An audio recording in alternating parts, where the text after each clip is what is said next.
We've commandeered London City Airport for the ultimate showdown between car, bike and boat. Only Honda, the biggest engine builder in the world, makes power for all three, and we've chosen their fastest available motors and leading drivers. At 21, Steve Curtis was the youngest ever Class 1 powerboat world champion, and he's now won it a record-breaking 5 times.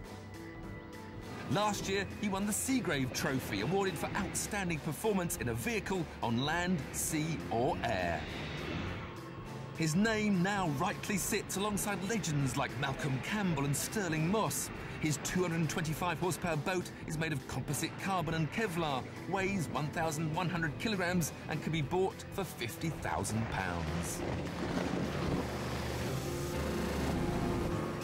The idea today will be to get as much of the boat out of the water as possible, and the way I can do that is hold it absolutely flat out, and I've got a trim button which tilts the engine out, which lifts the front of the boat up. The more I trim up on that, the more the bow comes out of the water, the higher it gets. Actually, the looser the boat gets, right, and the faster it should go. Looser? What happens if it gets ultimately loose, if you keep on trimming out? It will start to chime warp and then eventually roll over. The boat literally flies across the surface, but it has the worst power-to-weight ratio and takes time to get going, so we're allowing Steve a flying start. Crossing the line flat out could be all the advantage he needs. Michael Rutter is Honda's #1 in the British Superbike Championship. Earlier this year, he won a road race hitting 201.1 miles an hour, which looks and sounds like this. His Works Fireblade is totally hand-built and literally a £1 million motorcycle. That's how much it costs to lease just for one season. At 161 kilograms, it's the lightest of our competitors, but messing up the start could be downright dangerous. Oh, how many revs? You have full revs and dump the clutch, or will you just go over backwards? We go over backwards, yeah, really. We've got like a mark on the rev counter, we just hold it there, hold the clutch for up to probably about 50 miles an hour, and just letting it out gently as it goes. It's a bit of clutch slip to make the perfect start. Yeah, definitely. But you've got this other little extra secret weapon on your bike, a thumb brake. Yeah, which is always good for the starts. It's always hard to keep your foot on the rear brake as well, so we've got a thumb brake up there so we can hold the front wheel down. So, you know, we've got 200 brake horsepower at the back wheel, and it always wants to go airborne. You've only got one little tiny wheel. How much grip have you got on the back of that? Not much, but we're going to put everything into it. We've got a bit of the car blokes. Well, Jenson's got these huge, great big fat things on the back. You seriously think you've got a chance? I don't know. We've never done anything like this before, but we're out to win. Our final competitor, and don't mention the contract, is Jenson Button, undoubtedly a future world champion. No expenses spared in the construction of his £5 million car. The only modification his team have made is to slightly raise the ride height, because even an airport runway is bumpy compared to a Grand Prix circuit. But surely trying to get 900 horsepower down will just make the wheels spin. Well, last year in 2003 it was a lot easier for us. Slightly boring, but we had the whole launching thing, so we'd just push a button and we're away. But now it's manual. You know, we've still got traction control, so it's still helping us away from the line, but we do have to take the gear, and then when the lights go out, we do have to feed in the power, release the clutch. And it's all a balancing act, really, just being gentle with everything. So it's not just full revs, dump the clutch and the traction control sorts it out? No, I can't tell you exactly what we do, but no, there is a lot of work still, involved, and it's always so difficult because you've got, you know, all the other cars around you revving at whatever revs, and it's so noisy. So to be able to concentrate on what you're doing is pretty tough. And this hand clutch you use, I still can't get used to that idea. Is that something that's hard to feel where the bite is?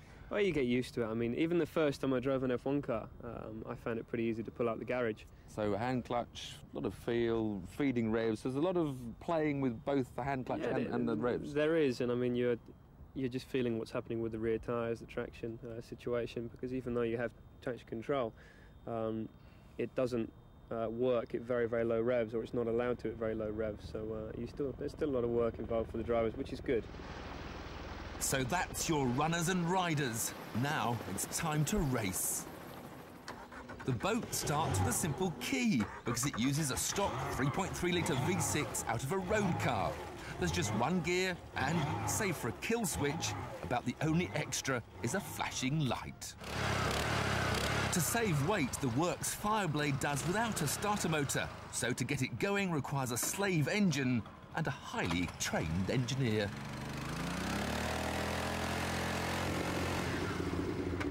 And as for the car, well, starting it requires a small army. First, you plug in the hairdryers to keep the radiators cool. Then you gas up the special pneumatic valves. Traditional valve springs don't open and close quickly enough at 18,000 RPM. After the 3-litre V10 finally starts, it's warmed up and revved via a laptop.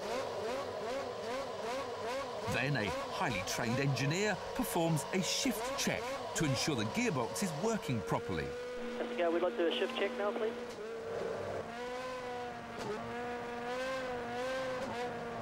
Just look at how quickly the gears are selected. It's like using a switch.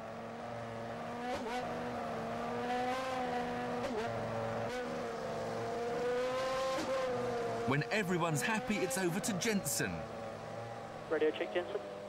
Radio, okay. And finally, we can all head for the start. When the boat is up to speed and crosses the start line, it will trigger the race. We're just about to find out what's fastest. A car, a bike, or a boat. It's the best of three, and this is race 1.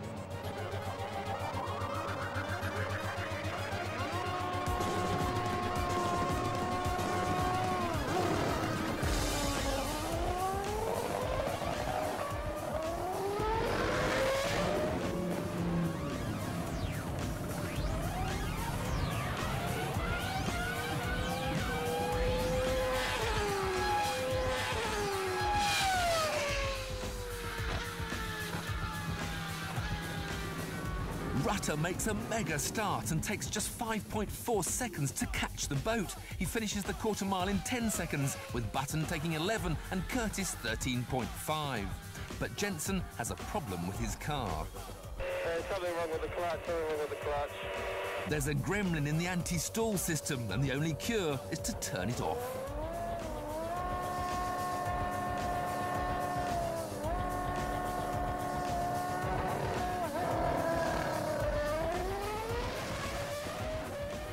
This time, Button gets a better start and manages to pull away at the halfway point to take the win in 9 seconds. Rutter is 4/10 behind, with Curtis again clocking 13.5 seconds.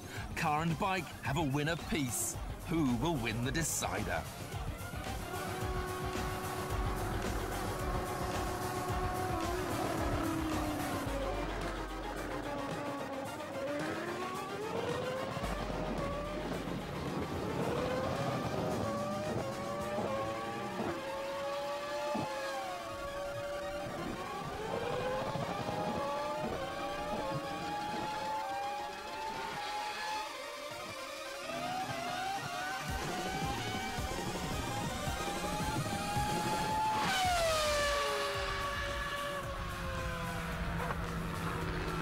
It was an epic battle, and although level for the first 100 metres, as soon as Button could use full power, he streaked away from a wheeling Rutter, with Curtis again finishing 3 seconds behind.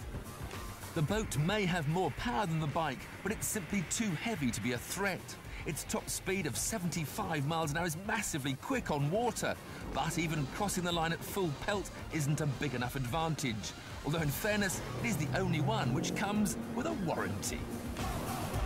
You may have thought with a contact patch the size of a palm, the bike's problem would have been grip. But a super sticky tyre compound meant there was no wheel spin at all. Instead, the big problem is a tendency to wheelie. On one wheel, you can't use full power without flipping over. The team had lengthened the wheelbase by a few millimetres to try and help, but what's really needed is a chassis about 2 feet longer to shift the weight forward and keep the front down. Although the car is 3 times heavier than the bike, it has 4.5 times the power. But at the start it's even Stevens because the V10 develops most of its grunt at higher revs. At around 100 miles an hour, the aerodynamics take over, pushing the tyres into the ground, allowing Jenson to unleash the full 900 horsepower without fear of wheel spin. To celebrate his win, Jenson kindly demonstrates what would have happened if he'd used full power from the start. His tyres would have been completely overwhelmed. With over 18,000 RPM bouncing off the rev limiter, it's a final fitting flourish for one of the 100 engines Honda will build for the Grand Prix season. Leaving it in 3rd gear. I've got to get through this chicane quicker than him. He's absolutely pushing that bike. He's got his knee down. I've got my foot down. The car's sinking around a bit, trying to... Off-roading's predominantly about doing these things slowly and progressively and gassing it very occasionally, but Vicky was hot on the gas. You're joking! No, that's too far. We hit that wading pool at way too fast a speed.